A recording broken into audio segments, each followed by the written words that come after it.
ibiza byose tubikesha umwami wacu Yesu.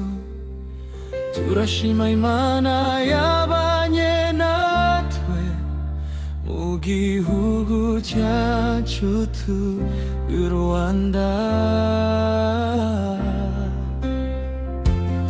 Umutekano ni wose, Mana ushimwe, izina ryawe rishimwe hejuru. Mbere ya Koreshi benshi barara badasinziriye kubera intambara hirya no hino ku isi,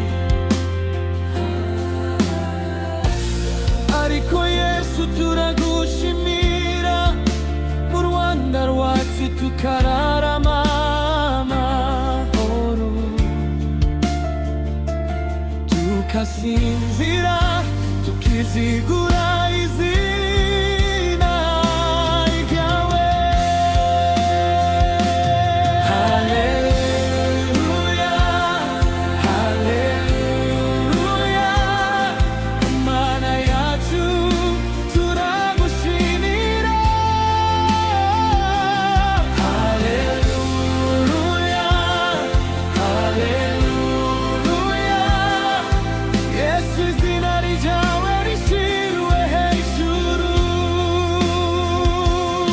Si uko twari beza kurusha abandi, ni ubuntu bwawe bwatugiriye. Genda Rwanda uri nziza, turagushimira mwami Yesu. Twararaga mu nzu za nyakatsi,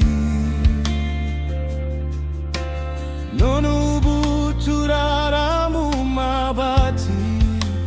Mana ushimwe, Mana ushimwe.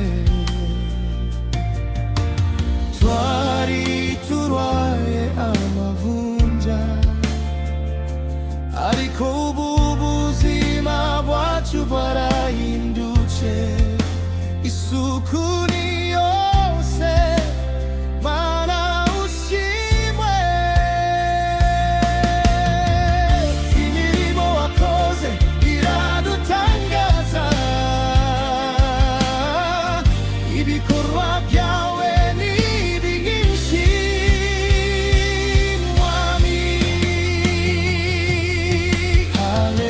Haleluya, haleluya, Mana yacu turagushimira. Haleluya, haleluya, Yesu izina ryawe rishimwe hejuru. Si uko twari beza kurusha abandi, ni ubuntu bwawe bwatugiriye. Genda Rwanda uri nziza, turagushimira mwami Yesu. Dukurikije imirimo wadukoreye n'ibitangaza wakoze mu Rwanda, ntabwo twabona icyo tuguha.